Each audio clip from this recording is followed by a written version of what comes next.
ملک الزبت، اس کے خاندان میں، شاہی خاندان میں ایک نام تھا کویلم، اس نے بعد میں عبداللہ نام رکھا، اسلام قبول کیا۔ بڑے خاندان میں عیسائی اسلام قبول کیا، پورا برطانیہ چراغ پا ہو گیا تھا، غصے ہو گیا تھا کہ کیا کر دیا اس نے، بہت دبانے کی کوشش کی، لیکن وہ اللہ کا بندہ جمع رہا، اپنے ساتھ 40 لوگوں کو اور اسلام قبول کروایا، اور سب اسلام پر جمے رہے۔ کیوں؟ ان کو یقین ہو گیا تھا کہ آخری نبی وہ محمد الرسول اللہ، ہماری کتابوں میں اس کے پیشین گوئیاں موجود ہیں۔ اسی طرح ایک بہت بڑا عالم تھا، عیسائی عالم تھا، یہ جو جنگ عظیم ورلڈ وار ہوئی ہے تو ترکی میں جاسوس بنا کر بھیجا گیا تھا، وہاں وہ جاسوسی کرتا تھا، وہاں کے جو بڑے عالم تھے شیخ الاسلام، اس کی مجلس میں بیٹھنے لگ گیا جاسوسی کے لیے، وہ اس طرح دست دیا کرتے تھے، اس کی کایا پلٹ گئی اور وہ مسلمان ہو گیا۔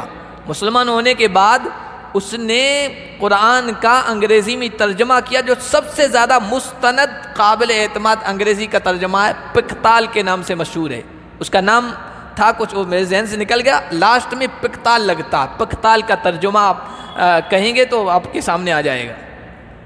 تو بڑا عالم تھا، اسلام قبول کر لیا اس نے۔ اسی طرح ابھی قریب کا بالکل زمانے میں جرمنی کا ایک عیسائی عالم تھا، بڑا فلسفی، دانشور، سمجھدار، اس کا نام تھا لیوپولڈ، بعد میں اس نے نام رکھا محمد اسد۔ بہت مشہور اس کی 2 کتابیں ہیں، ایک کتاب ہے اسلام ایٹ دا کراس روڈ، اسلام چوراہے پر، اور ایک کتاب ہے روڈ ٹو مکہ، مکہ کی شارع، مکہ کی جانب جانے والا راستہ، میرے پاس بھی موجود ہے اردو میں۔ تو یہ بہت بڑا فلسفی سمجھدار انسان جرمنی کا، اس کو بھی بات سامنے آئی تو اس نے اسلام قبول کر لیا۔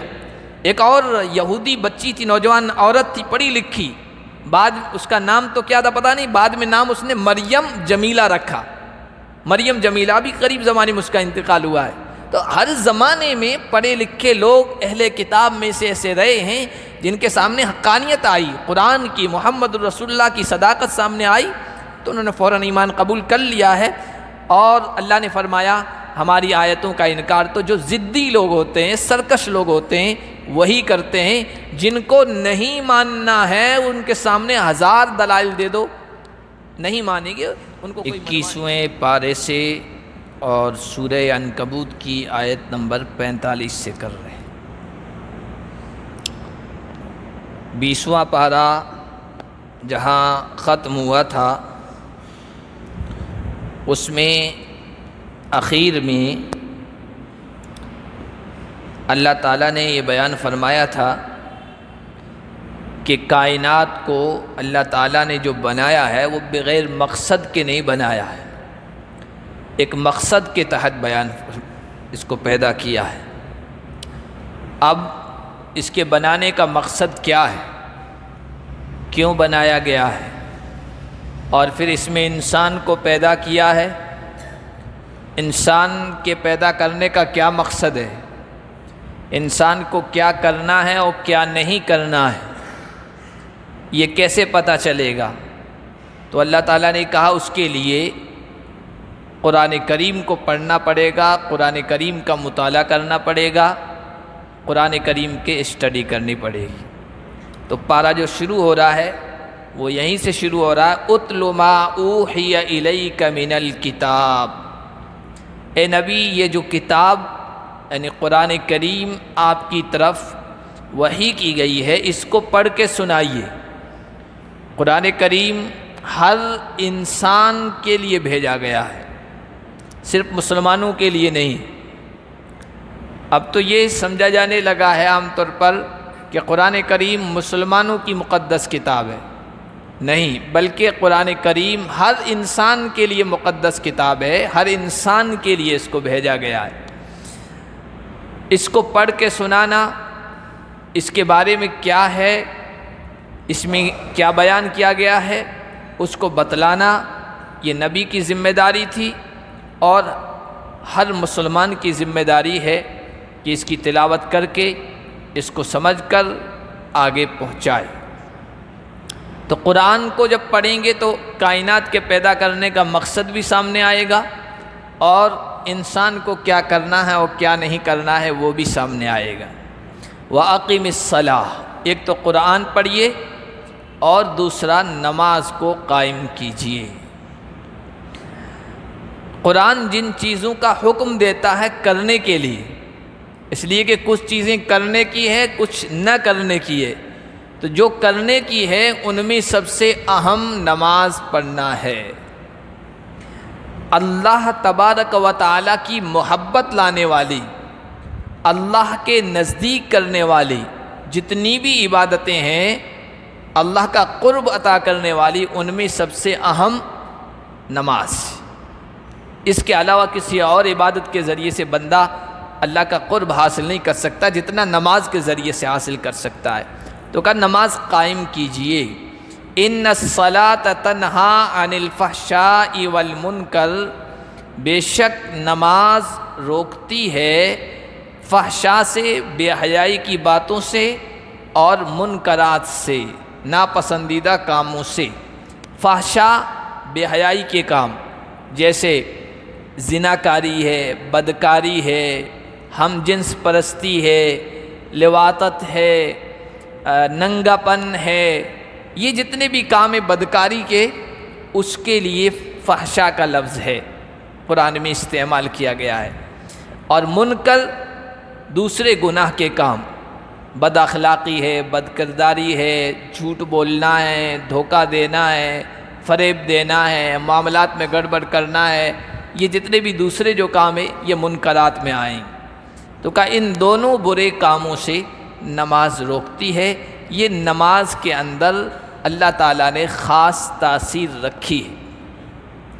اب کسی کے ذہن میں یہ آ سکتا ہے کہ بہت سارے نمازی ہیں، نماز کے پابند ہیں، یہ سب گناہ کے کام کرتے رہتے ہیں، نماز ان کو کیوں نہیں روکتی ہے؟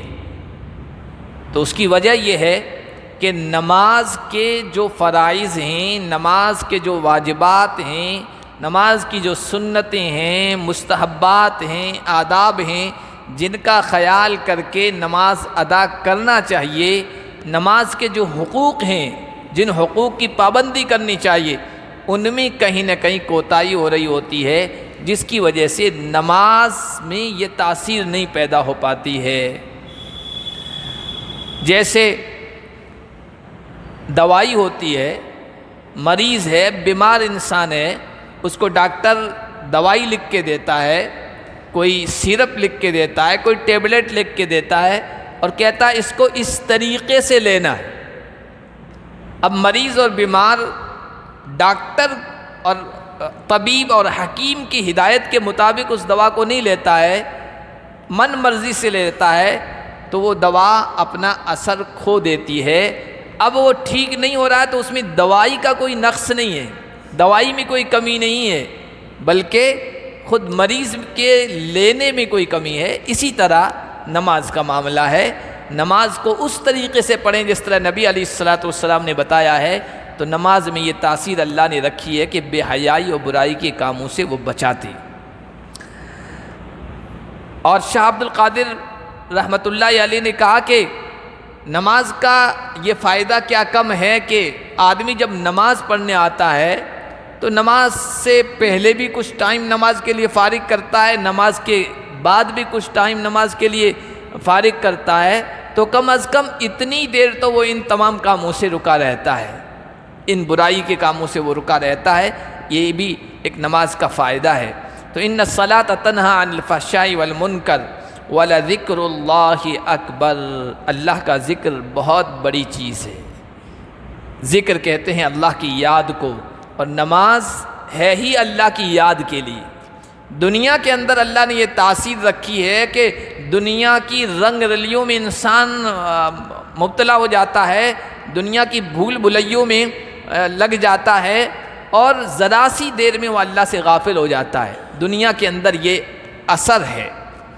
اسی لیے اب دیکھیے کہ 5 نمازیں فرض کی گئی ہیں، اور وہ بھی ایک وقت میں نہیں کہ ایک وقت میں پڑھ لو اور فارغ ہو گئے، بلکہ الگ الگ وقفے سے الگ الگ وقتوں میں 5 نمازیں فرض کی گئی ہے، تاکہ ذرا سا بھی انسان دنیا میں منہمک اور اللہ کی یاد سے غافل ہو جائے تو پھر دوسری نماز آ گئی، وہ اللہ کی یاد دوبارہ دلا دیتی ہے۔ اقم الصلاۃ لذکری، نماز ہے ہی اللہ کی یاد کے لیے، اللہ کے استحضار کے لیے، ہر وقت اللہ کی یاد دل و دماغ میں تازہ رہے، تبھی جا کے انسان برائیوں سے، گناہ کے کاموں سے، نامناسب کاموں سے بچ سکتا ہے۔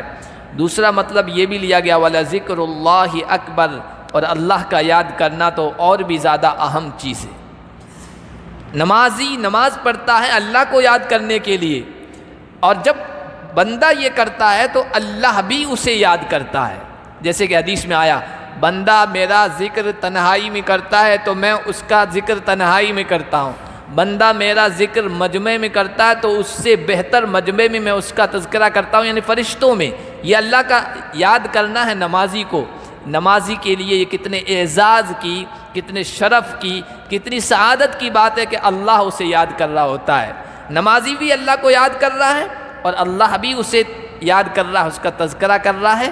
اللہ کا نمازی کا تذکرہ کرنا یہ بہت بڑی چیز ہے۔ وَلَذِكْرُ اللَّهِ اکبر وَاللَّهُ يَعْلَمُ مَا تَصْنَعُونَ، اور جو کچھ تم کرتے ہو اللہ جانتا ہے اور اس کی مطابق اللہ تعالیٰ بدلہ دے گا۔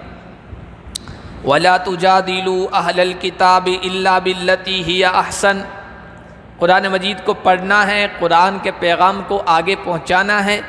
جن تک پہنچائیں گے ان میں ہر طرح کے لوگ ہوتے ہیں، مشرک بھی ہیں، بت پرستی بھی ہیں، مورتی پوجا کرنے والے بھی ہیں، توحید والے بھی ہیں، لیکن وہ غلط راستے پہ چڑھ گئے، جیسے اہل کتاب، آسمانی کتابوں کے جانکار لوگ، یہودی اور عیسائی، یہ ان کو اہل کتاب کہا جاتا ہے، وہ بھی ہوں گے، ان تک بھی قرآن کی دعوت کو پہنچانا ہے۔ تو دعوت کا طریقہ کیا ہونا چاہیے، دعوت اپنا پیغام پہنچانے کا انداز، اسلوب کیا ہونا چاہیے، اس کو اللہ تعالیٰ نے بیان فرمایا ہے وَلَا تُجَادِلُوا أَهْلَ الْكِتَابِ إِلَّا بِالَّتِي هِيَ أَحْسَنُ، اہل کتاب سے بحث کرنے کی، مذاکرہ کرنے کی، ڈیبیٹ کی، ٹیبل ٹاک کی ضرورت پڑے تو پھر اچھا انداز اختیار کرنا ہے۔ اچھا انداز بولنے میں بھی، گفتگو میں بھی، اخلاق میں بھی، دلیل دینے میں بھی، اس کا جو نظریہ ہے، اس کا پوائنٹ آف ویو ہے، اس کا جواب دینے میں بھی، ہر چیز میں اچھا انداز اختیار کریں جو مناسب ہو، جو بہتر ہو، جو دل نشیں ہو، کہ آدمی گفتگو کرے سامنے والے کے دل میں اتر جائے، یہ انداز اختیار کرنا ہے۔ إِلَّا الَّذِينَ ظَلَمُوا مِنْهُمْ، ہاں ان میں سے جو ظالم لوگ ہیں، بے انصاف لوگ ہیں، ہٹ درم ہیں، ظالم سے مراد ہٹ درم ہیں، سرکش ہیں، جن کو ماننا ہی نہیں ہے، اس طرح کے بھی لوگ ہوتے ہیں۔ جیسے بعض پارٹیوں کے ترجمان ہوتے ہیں نا، ٹی وی پر بیٹھے رہتے ہیں، ان کو ماننا ہی نہیں ہے، بس وہ کچھ نہ کچھ الٹا پلٹا جواب دیتے ہی رہیں گے، ایسے ہٹ درم لوگ ہوتے ہیں۔ اگر ان سے بات کرنے کی، گفتگو کرنے کی نوبت آ جائے، وہ مان نہیں رہے ہیں، یا وہ جوش میں آ گئے ہیں، غصے میں آ گئے ہیں، بھڑک گئے ہیں، اب وہاں پر اگر سچویشن کا تقاضا ہے، حالات کا تقاضا یہ ہے کہ وہاں گرمی پیدا ہو گئی ہے تو آپ میں بھی گرمی پیدا ہو جانی چاہیے۔ کبھی کبھار ترکی بترکی جواب دینا، اینٹ کا جواب اینٹ سے یا پتھر کا جواب پتھر سے دینا، اس کی بھی نوبت کبھی کبھی آتی ہے، وہ ایسے لوگوں کے سامنے جو ہر درم ہوتے ہیں، تو اس کے مطابق گرمی سے بھی جواب دیا جا سکتا ہے، گنجائش ہے۔ کیوں؟ اس لیے کہ ماہر معالج، ماہر ڈاکٹر حکیم وہی ہے جو مریض کے مزاج کو دیکھ کر دوا تجویز کرتا ہے، دوا لکھتا ہے۔ اگر کڑوی دوا کی ضرورت ہے تو کڑوی لکھتا ہے، اور میٹھی دوا کی ضرورت پڑتی ہے تو وہ میٹھی دوا لکھتا ہے۔ وہ حالات کا تقاضا اور اس کے مزاج کا جیسا تقاضا ہوتا ہے، ماہر ڈاکٹر اس اعتبار سے وہ دوا دیتا ہے۔ یہاں بھی یہی معاملہ ہے۔ عام انداز تو یہی ہونا چاہیے، اچھا انداز اختیار کریں گفتگو کا، لیکن اگر گرمی کا ماحول بن گیا ہے اور اس کے بغیر کام نہیں چلے گا تو پھر گرم جواب بھی دینا پڑتا ہے۔ إِلَّا الَّذِينَ ظَلَمُوا مِنْهُمْ، جو بے انصاف لوگ ہیں ہر در میں ان کے ساتھ پھر ایسا بھی رویہ اختیار کرنا پڑتا ہے۔ وَقُولُوا آمَنَّا بِالَّذِي أُنزِلَ إِلَيْنَا وَأُنزِلَ إِلَيْكُمْ، ایک دعوت کا انداز، دعوت میں حکمت کا پہلو یہ بھی اختیار کرنا ہے۔ جن کو دعوت دے رہے ہیں نا، ان میں اور آپ میں جو کامن چیز ہے، مشترک چیز ہے، بہت ساری چیزیں ایسی ہوتی ہے جو کامن ہوتی ہے دونوں میں، تو اس پوائنٹ کو سب سے پہلے رکھا جائے۔ یہ بھی حکمت کا تقاضا ہے۔ جیسے اہل کتاب ہے، ان میں اور ہم میں کامن چیز یہ ہے کہ قرآن بھی آسمانی کتاب ہے، تورات بھی آسمانی کتاب ہے، انجیل بائبل بھی آسمانی کتاب ہے۔ جب ان سے بات چیت ہو تو کہیں ہم سب تو کم از کم ایک بنیاد پر تو سب متفق ہیں کہ ہم جن کتابوں کے ماننے والے ہیں وہ آسمانی کتاب ہے۔ اس سے سامنے والے کا دل میں نرم پہلو آ جاتا ہے، نرم رویہ آ جاتا ہے، پھر بات پہنچانا یا اس کے دل میں بات اترنا اس کے امکانات چانسز زیادہ ہو جاتے ہیں۔ اسی طرح اگر جیسے ہمارے ہاں ہندو بھائیوں سے بات کرنی ہے تو بہت ساری چیزیں ان کی کتابوں میں ویدوں میں ایسی آئی ہے جو نبی صلی اللہ علیہ وسلم کی ذات پر منطبق ہوتی ہے، فٹ بیٹھتی ہے۔ اس میں بھوشیوانی جو پیشین گویاں ہیں انتم رشی کے بارے میں یا کالکی اوتار کے بارے میں کہ کالکی اوتار کون ہے، انتم رشی کون ہے، پیشین گویاں ہیں بہت ساری، تو وہ حضور صلی اللہ علیہ وسلم پر فٹ بیٹھتی ہے۔ تو آپ اس کو کوڈ کریں، اس کو بیان کریں کہ اس سے محمد کے علاوہ کوئی اور مراد نہیں ہو سکتا ہے۔ تو یہ چیزیں جو ہے نا سامنے والے کو متوجہ کرتی ہے۔ تو قرآن نے بتایا کہ جب اہل کتاب سے تمہاری گفتگو ہو تو ان سے کہو آمنا بالذی انزل الینا وانزل الیکم، ہم اس پر ایمان لے آئے جو آپ کی طرف بھی اتاری گئی ہے اور ہماری طرف بھی اتاری گئی ہے، یعنی ہماری کتابیں آسمانی کتابیں ہیں۔ وَإِلَٰهُنَا وَإِلَٰهُكُمْ واحد، ہمارا اور تمہارا خدا بھی ایک ہے۔ توحید کو ماننے والے یہودی بھی ہیں، عیسائی بھی ہے، اگرچہ بعد میں ان میں تعریفات ہو گئی، گڑبڑیاں پیدا ہو گئی، بہت سارے غلط چیزیں بھی آ گئی، لیکن توحید کو ماننے والے وہ ہیں۔ وَنَحْنُ لَهُ مُسْلِمُونَ، اور ہم سب ایک اللہ کے فرما بردار ہیں، ایک اللہ کو ماننے والے ہیں۔ وَكَذَلِكَ أَنزَلْنَا إِلَيْكَ الْكِتَابَ، اے نبی اسی طرح ہم نے یہ کتاب آپ کی طرف اتاری ہے۔ فَالَّذِينَ آتَيْنَاهُمُ الْكِتَابَ يُؤْمِنُونَ بِهِ، جن کو ہم نے تم سے پہلے کتاب دی وہ اس پر ایمان لے آتے ہیں۔ جو حق پرست ہیں یا حق ماننے کا جذبہ جن کے اندر تھا وہ فوراً قرآن کریم پر ایمان لے آئے، محمد الرسول اللہ صلی اللہ علیہ وسلم کو نبی مان لیا۔ کیوں؟ ان کی کتابوں میں یہ سب موجود تھا۔ النبی الامی الذی یجدونہ مکتوبا عندہم فی التوراۃ والانجیل، وہ نبی امی جس کو وہ پاتے ہیں اپنی کتابوں میں تورات اور انجیل میں لکھا ہوا۔ علماء یہود کو، علماء نصارہ کو، عیسائیوں کے پادریوں کو، جو پڑھے لکھے لوگ تھے، ان کو پتہ تھا کہ آخری نبی کے اوصاف، آخری نبی کے اخلاق، آخری نبی کے امتیازات، آخری نبی کی خوبیاں ہماری کتابوں میں موجود ہے۔ الذین آتیناہم الکتاب یعرفونہ کما یعرفون ابناءہم، جن کے پاس آسمانی کتابوں کا گیان ہے وہ اس آخری نبی کو اسی طرح جانتے پہچانتے ہیں جس طرح اپنی اولاد کو پہچانتے ہیں، اتنا ان کے بارے میں پتہ ہے۔ تو وہ اس کتاب پر، قرآن پر ایمان لانے والے ہیں۔ وَمِنْ هَٰؤُلَاءِ مَنْ يُؤْمِنُ بِهِ، ان میں سے کچھ لوگ ایسے جو اس قرآن پر ایمان لے آئے ہیں۔ اللہ کے نبی صلی اللہ علیہ وسلم کے زمانے میں بھی کچھ علماء یہود اللہ کے نبی پر ایمان لے آئے، اور بہت سارے ایسے تھے جو نہیں لے آئے۔ آج بھی جن کو پتہ ہے کہ آخری نبی اور آخری کتاب قرآن ہے، آخری نبی محمد ہے، پھر بھی نہیں مانتے، لیکن حق پرست ایمان ہر زمانے میں لاتے رہے۔ نبی علیہ الصلوۃ والسلام نے ایک موقع پر ارشاد فرمایا تھا کہ مدینہ اور مدینہ کے اطراف میں 10 بڑے یہودی عالم ہیں، اگر وہ ایمان لے آئیں تو پوری یہودیت مسلمان ہو جائے، ایمان لے آئے، لیکن ان میں سے کچھ لوگ ہی لے آئے، جیسے عبداللہ ابن سلام، زید ابن ثانہ، اس کا بڑا عجیب و غریب واقعہ ہے اسلام قبول کرنے کا، اور بہت ساری نشانیاں ان کی کتابوں میں آئی تھی۔ اللہ کے نبی صلی اللہ علیہ وسلم کے بارے میں وہ جانتے تھے، جیسے مکہ میں پیدا ہوں گے، مدینہ ہجرت کریں گے، یہ سب دیکھ لیا تھا، اور مہر نبوت ہوگی وہ بھی دیکھ لی تھی۔ ایک چیز انہوں نے اپنی کتاب میں پڑھی تھی کہ یسبق حلمہ غضبہ ولا یزید شدت الجہل علیہ الا حلما، اس آخری نبی میں ایک خوبی یہ ہوگی کہ اس کی برداشت اس کے غصے پر غالب رہے گی، اور جو آدمی جتنی زیادہ اس کے ساتھ نادانی کرے گا تو وہ نبی اتنے ہی زیادہ نرمی و برداشت کا معاملہ کریں گے۔ یہ تو تجربے کی چیز تھی، تو انہوں نے تجربہ کرنا چاہا، اور ایک بڑا لمبا واقعہ ہے۔ نبی پاک صلی اللہ علیہ وسلم کو قرض دیا اور دن متعین کیے کہ اس کے بعد آپ کو لوٹانا ہے، اور جتنے دن متعین ہوتے اس سے پہلے پہنچ گیا، گلا پکڑ لیا نبی صلی اللہ علیہ وسلم کا، کہا کہ تم محمد اور تمہارے باپ دادا سب ایسے ہی لے کر کھا جانے والے ہو، لینے کے لیے تو آ جاتے ہو، دینے کے لیے جان کے لالے پڑ جاتے ہیں، بڑی مشکل پیش آتی ہے، اس طرح کے جملے کہے، اور اللہ کے نبی مسکراتے جا رہے ہیں۔ حضرت عمر ابن خطاب بیٹھے تھے، صحابہ بڑے غصے ہوئے، کہا کہ یا رسول اللہ اجازت دیجیے اس کی گردن اڑا دوں، کہا کہ نہیں نہیں۔ پھر بڑا لمبا واقعہ ہے، بعد میں حضور نے کہا، حضرت عمر سے کہا کہ اس کا قرض بھی ادا کر دو، مزید 20 سا کھجوریں اور بھی دے دو۔ حضرت عمر اس کو لے کے گئے، تنہائی میں لے کے گئے، زیادہ کھجوریں دی تو کہا یہ کیوں؟ کہا کہ میرے نبی نے حکم دیا ہے۔ تو وہ مسکرایا، کہنے لگا کہ عمر جو میں نے تمہارے نبی کے ساتھ کیا ہے وہ میں نے تجربے کے لیے کیا ہے، اور تم مجھے جانتے ہو؟ تو حضرت عمر نے کہا کہ میں نہیں جانتا ہوں، چہرے سے نہیں جانتے تھے، نام سن رکھا تھا۔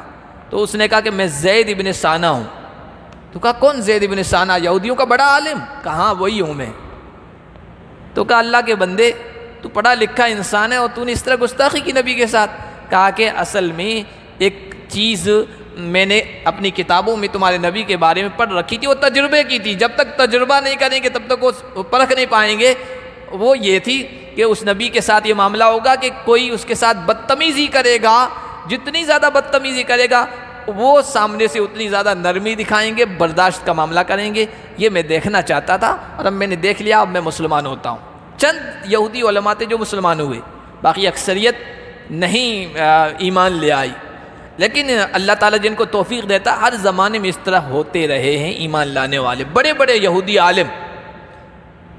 یہ ملکہ، ابھی ایک ملکہ وکٹوریہ مری ہے، ملکہ الزبتھ، اس کے خاندان میں، شاہی خاندان میں ایک نام تھا کویلم، اس نے بعد میں عبداللہ نام رکھا، اسلام قبول کیا۔ بڑے خاندان میں عیسائی اسلام قبول کیا، پورا برطانیہ چراغ پا ہو گیا تھا، غصے ہو گیا تھا کہ کیا کر دیا اس نے، بہت دبانے کی کوشش کی، لیکن وہ اللہ کا بندہ جمع رہا، اپنے ساتھ 40 لوگوں کو اور اسلام قبول کروایا اور سب اسلام پر جمے رہے۔ کیوں؟ ان کو یقین ہو گیا تھا کہ آخری نبی وہ محمد الرسول اللہ ہیں، ہماری کتابوں میں اس کے پیشین گوئیاں موجود ہیں۔ اسی طرح ایک بہت بڑا عالم تھا، عیسائی عالم تھا، یہ جو جنگ عظیم ورلڈ وار ہوئی ہے تو ترکی میں جاسوس بنا کر بھیجا گیا تھا، وہاں وہ جاسوسی کرتا تھا، وہاں کے جو بڑے عالم تھے شیخ الاسلام اس کی مجلس میں بیٹھنے لگ گیا جاسوسی کے لیے، وہ اس طرح 10 دیا کرتے تھے، اس کی کایا پلٹ گئی اور وہ مسلمان ہو گیا۔ مسلمان ہونے کے بعد اس نے قرآن کا انگریزی میں ترجمہ کیا، جو سب سے زیادہ مستند قابل اعتماد انگریزی کا ترجمہ ہے، پکتال کے نام سے مشہور ہے۔ اس کا نام تھا کچھ، وہ میرے ذہن سے نکل گیا، لاسٹ میں پکتال لگتا، پکتال کا ترجمہ آپ کہیں گے تو آپ کے سامنے آ جائے گا۔ تو بڑا عالم تھا، اسلام قبول کر لیا اس نے۔ اسی طرح ابھی قریب کا بالکل زمانے میں جرمنی کا ایک عیسائی عالم تھا، بڑا فلسفی، دانشور، سمجھدار، اس کا نام تھا لیوپولڈ، بعد میں اس نے نام رکھا محمد اسد، بہت مشہور اس کی 2 کتابیں ہیں، ایک کتاب ہے اسلام ایٹ دا کراس روڈ، اسلام چوراہے پر، اور ایک کتاب ہے روڈ ٹو مکہ، مکہ کی شارع، مکہ کی جانب جانے والا راستہ، میرے پاس بھی موجود ہے اردو میں۔ تو یہ بہت بڑا فلسفی سمجھدار انسان جرمنی کا، اس کو بھی بات سامنے آئی تو اس نے اسلام قبول کر لیا۔ ایک اور یہودی بچی تھی، نوجوان عورت تھی، پڑھی لکھی، بعد اس کا نام تو کیا تھا پتہ نہیں، بعد میں نام اس نے مریم جمیلہ رکھا، مریم جمیلہ، بھی قریب زمانے میں اس کا انتقال ہوا ہے۔ تو ہر زمانے میں پڑھے لکھے لوگ اہل کتاب میں سے ایسے رہے ہیں جن کے سامنے حقانیت آئی، قرآن کی، محمد الرسول اللہ کی صداقت سامنے آئی تو انہوں نے فوراً ایمان قبول کر لیا ہے۔ اور اللہ نے فرمایا ہماری آیتوں کا انکار تو جو ضدی لوگ ہوتے ہیں، سرکش لوگ ہوتے ہیں، وہی کرتے ہیں، جن کو نہیں ماننا ہے ان کے سامنے 1000 دلائل دے دو، نہیں مانیں گے، ان کو کوئی منوا نہیں سکتا ہے۔ وَمَا كُنْتَ تَتْلُو مِنْ قَبْلِهِ مِنْ كِتَابٍ وَلَا تَخُطُّهُ بِيَمِينِكَ إِذًا لَّارْتَابَ الْمُبْطِلُونَ۔ آگے قرآن کی صداقت، قرآن کی شان بیان کر رہے ہیں۔ اللہ تعالیٰ نے قرآن کریم کی معجزانہ شان کو دنیا کے سامنے بیان کرنے کے لیے یہ انتظام کیا کہ اللہ کے نبی صلی اللہ علیہ وسلم کو امی رکھا، آپ نے کسی سے پڑھا لکھا نہیں تھا، نہ کسی اسکول گئے تھے، نہ کسی کالج گئے تھے، نہ کسی استاد کے سامنے بیٹھنے گئے تھے، پڑھنے کے لیے گئے تھے۔ یہ اللہ تعالیٰ نے قرآن کریم کی معجزانہ شان کو بیان کے لیے سارا انتظام کیا تھا۔ 40 سال مکے والوں کے درمیان رہے، ان کے سامنے حضور کی زندگی کا ایک ایک پہلو تھا، وہ سب جانتے تھے، کہیں یہ پڑھنے نہیں گئے، کسی پڑھے لکھے انسان کے پاس نہیں گئے۔ اللہ فرما رہے ہیں اس سے پہلے نہ آپ کوئی کتاب پڑھتے تھے اور نہ اپنے ہاتھ سے لکھتے تھے۔ اگر معاملہ ایسا ہوتا تو شک کرنے والے اور زیادہ شک کرتے، کہتے کہ یہ پڑھا لکھا انسان ہے، اس نے پہلی کتابیں پڑھی اور پھر اس کو عربی میں ٹرانسلیٹ کر کے ہمارے سامنے پیش کر رہا، کہ یہ اللہ کی طرف سے اتاری گئی ہے۔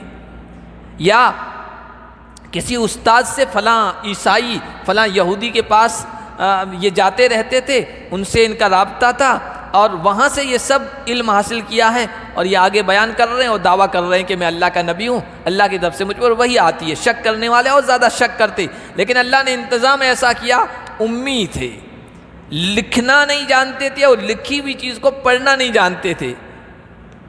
تبھی تو اللہ کے نبی صلی اللہ علیہ وسلم کا معجزہ سامنے آتا ہے کہ لکھنا نہیں جانتے ہیں، لکھی ہوئی چیز اس کو پڑھنا نہیں جانتے ہیں، لیکن علم کے دریا بہا رہے ہیں۔ باتیں ایسی بتائیے کہ دنیا حیران کن ہے اور حیرت کی آنکھوں سے اور حیرت کے چشم سے دیکھ رہی ہے کہ کیا کیا علم کے دریا بہائیں۔ اور حضرت قاری صدیق صاحب باندھوی رحمۃ اللہ علیہ کے بہت سارے اشعار ہیں، اس میں ایک یہ ہے کہ لقب تو امی ہے لیکن علم کا دریا بہاتے ہیں۔ بل ہوا آیات بینات، تو ایک قرآن کے معجزہ ہونے کی یہ دلیل ہے کہ نبی نے کچھ پڑھنا لکھنا نہیں سیکھا، لیکن اتنی بہترین کتاب، بہترین ہدایات لوگوں کے سامنے پیش کر رہے ہیں۔ دوسرا قرآن کا معجزہ یہ ان لوگوں کے سینوں میں کھلی ہوئی آیات ہیں جن کو علم دیا گیا ہے، یعنی قرآن لوگوں کے سینوں میں محفوظ ہو رہا ہے، کچھ سمجھتے بھی نہیں ہیں قرآن کو، پھر بھی سینوں میں محفوظ ہو رہا ہے۔ دنیا کی کسی کتاب کے ساتھ ایسا معاملہ نہیں ہے۔ ایک آدھ کوئی حافظ ہوگا کچا پکا تورات کا یا انجیل کا یا کسی وید کا، کسی کتاب کا، لیکن 2 کروڑ لوگ دنیا میں اس قرآن کو یاد کرنے والے ہیں۔ یہ قرآن کی معجزہ ہونے کی ایک کھلی دلیل ہے، اور اس میں چھوٹے بچے سے لے کر بوڑھے تک، مرد سے لے کر عورت تک، کوئی 6 مہینوں میں قرآن حفظ کر رہا ہے، کوئی 1 سال میں کر رہا ہے، کوئی 3 سال میں کر رہا ہے، کوئی 5 سال میں کر رہا ہے۔ بعض لوگوں نے اس مرتبہ، بعض لوگوں نے نہیں، کئی لوگوں نے، اس میں مرد بھی ہیں اس میں عورتیں بھی ہیں، جب لاک ڈاؤن لگا ہے، کام تو تھا نہیں نا، لاک ڈاؤن کے اس تھوڑے سے عرصے میں قرآن کریم مکمل کر لیا۔ کئی ہندوستان کی اس طرح کی خبریں آئی، دوسری جگہوں میں تو حافظ ہوئے ہوں گے، وہ ہوئے ہوں گے۔ یہ قرآن سینوں میں محفوظ ہے ان لوگوں کے جن کو علم دیا گیا ہے۔ دوسری کوئی کتاب لا کے دکھا دو، دوسری کوئی کتاب اگر یاد بھی ہوگی تو اس کا مطلب اس کو سمجھ میں آتا ہوگا تبھی یاد ہوگی۔ اقبال کے اشعار تبھی یاد ہوں گے جب اس کا مطلب سمجھتا ہوگا۔ غالب کے اشعار وہی یاد ہوں گے جن کا مطلب معنی اس کو سمجھ میں آیا ہوگا۔ جس کا مطلب سمجھ میں نہیں آتا ہے، فارسی کے آپ یاد کر کے دکھا دو۔ اور یہاں تو معاملہ یہ ہے کہ مطلب بھی سمجھ میں نہیں آ رہا ہے لیکن پھر بھی سینے میں محفوظ ہو رہا ہے قرآن کریم۔ وما یجحد بآیاتنا الا الظالمون، اللہ فرما رہے اتنی کھلی دلیلیں ہونے کے باوجود بھی انکار وہی کریں گے جو ظالم ہیں، سرکش ہیں، ضدی ہیں۔ وقالوا لولا انزل علیہ آیات من ربہ، کافروں کا مطالبہ یہ تھا، بیجا مطالبہ، بیجا ڈیمانڈ، کہتے تھے معجزات کیوں نہیں دکھلاتے ہو؟ اور معجزات تو اللہ کے نبی کے ہاتھوں سینکڑوں سامنے آئے، ہزاروں معجزات کتابوں میں لکھے گئے ہیں، لیکن ہماری خواہش کے مطابق معجزہ دکھنا چاہیے۔ اور وہ 15ویں پارے میں آیا ہے، وہ کبھی کہتے تھے لن نؤمن لک حتی تفجر لنا من الارض ینبوعا، اے نبی ہم آپ کو نبی اس وقت مانیں گے جب آپ مکے کی اس بنجر زمین میں، پہاڑوں والی زمین میں چشمہ جاری کر دیں، یہ جاری کر کے دکھا دو یہاں تو مان لیں۔ کبھی کہتے تھے او تکون لک جنت من نخیل، مکے میں تو باغ نہیں ہے، نخلستان نہیں ہے، یہاں کھجور کا باغ آپ تیار کر کے دکھا دیں تو نبی مانیں گے، انگور کا باغ پیدا کر کے دکھا دیں، اس کے درمیان نہریں جاری ہو، یہ نہیں کر سکتے تو تم کہتے ہو کہ مانو گے نہیں، اللہ کا عذاب آ جائے گا، آسمان سے کوئی ٹکڑا ہم پر گرا کے دکھا دو تب ہم نبی مانیں، یا اللہ کو لا کے دکھا دو، یا فرشتوں کو ہمارے سامنے لا کے دکھا دو، یہ بھی نہیں تو بھائی نبی تو ایسا ہونا چاہیے جس کے آگے پیچھے ہٹو بچو کرنے والے ہوں، جب جائے تو پوری سڑکیں ہے نا بالکل خالی کر دی جائے کہ وہاں بھائی سی ایم صاحب آ رہے ہیں، پوری سڑکیں بند ہو گئی ہے، ہٹو بچو کرنے والے، پولیس آگے، بنگلہ ہو بھائی تم من زخرف، سونے کا بنگلہ ہونا چاہیے، اور ترقی فی السماء، یا آسمان میں ہماری نگاہوں کے سامنے چڑھ کے جاؤ، ہم دیکھیں وہاں گئے ہو، خالی ہاتھ گئے ہو، واپس آئے ہو تو ساتھ میں بغل میں کتاب دبائے ہوئے آئے ہو، تب جا کے مانیں گے۔ یہ مطالبات تھے، یعنی جیسے ہی ہماری ڈیمانڈ ویسا معجزہ ہونا چاہیے۔ تو یہ کہتے ہیں کہ ان پر رب کی طرف سے نشانیاں، ان معجزات کیوں نہیں اتارے گئے؟ قل انما الآیات عند اللہ، آپ ان سے کہہ دیجئے میرا کام معجزات دکھلانا نہیں ہے، وہ اللہ دکھلاتا ہے، وہ اللہ ہی کے اختیار میں ہے۔ اللہ جب چاہتا ہے تو نبی کے ہاتھوں سے معجزہ ظاہر ہو جاتا ہے، نہ چاہے تو نہ ظاہر ہو۔ میری ڈیوٹی انما انا نذیر مبین، میں تو کھلم کھلا ڈرانے والا ہوں، چوکنا کرنے والا ہوں، اچھے کام کرو گے تو یہ ملے گا، برے کام کرو گے تو یہ ملے گا۔ میری ڈیوٹی اتنی ہے، معجزات دکھلانا نہیں ہے، چمتکار دکھلانا نہیں ہے، وہ چمتکار تو اللہ جب چاہے گا دکھلا دے گا۔ اس میں اگر تمہاری سمجھ میں نہیں آ رہا ہے تو بتاؤ، جو پیغام میں پہنچا رہا ہوں۔ آگے اللہ تبارک و تعالیٰ نے اسی سلسلے میں یہ بھی بیان فرمایا کہ یہ معجزات کا مطالبہ کر رہے ہیں، حالانکہ ان کے سامنے ایسی چیز ہے جس کے سامنے آنے کے بعد کسی معجزے کا مطالبہ نہیں ہونا چاہیے۔ انشاءاللہ اگلے درس میں پڑھ